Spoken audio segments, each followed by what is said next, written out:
إن الذين كفروا سواء عليهم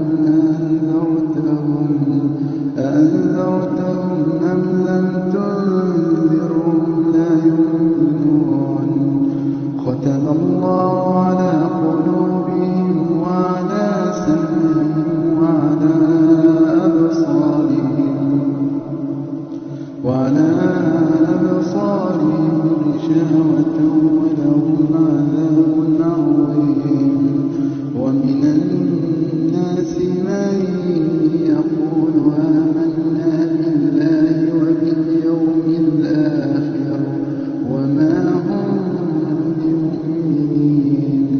يخادعون الله والذين آمنوا وما يخدعون إلا أنفسهم